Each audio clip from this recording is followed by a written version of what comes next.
కేసీఆర్ కే దిక్కు లేదు. కేసీఆరే ఫామ్ హౌస్ లో మంచమే పడుకున్నాడు. అతను పక్కన ఇంకో రూమ్ రెడీ చేస్తే రేపు జగన్మోహన్ రెడ్డి కూడా అక్కడికి వస్తాడు.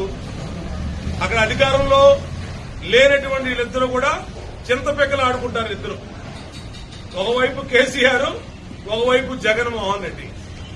అహంకారులకి ప్రజాస్వామ్యంలో చోటు ఉండదు. దుర్మార్గులకి, చట్టాన్ని అతిక్రమించి పనిచేసే వాళ్ళకి, అహంకారులకి ప్రజాస్వామ్యంలో డెమోక్రసీ ఉన్నటువంటి మన దేశంలో చోటు ఉండదు. ఇప్పటికైనా తెలుసుకో. జూన్ 4వ తారీఖే జగన్మోహన్ రెడ్డి ఆంధ్రప్రదేశ్ లో ఆఖరి రోజు ఈ రాష్ట్రంలో ఉండటానికి. జూన్ 5వ తారీఖు ఈ రాష్ట్రం నుంచి అతను వెళ్ళిపోతాడు. ఇది పక్కా. కేసీఆర్, కేటీఆర్, ఇంకోళ్ళ రాసి పెట్టుకోండి.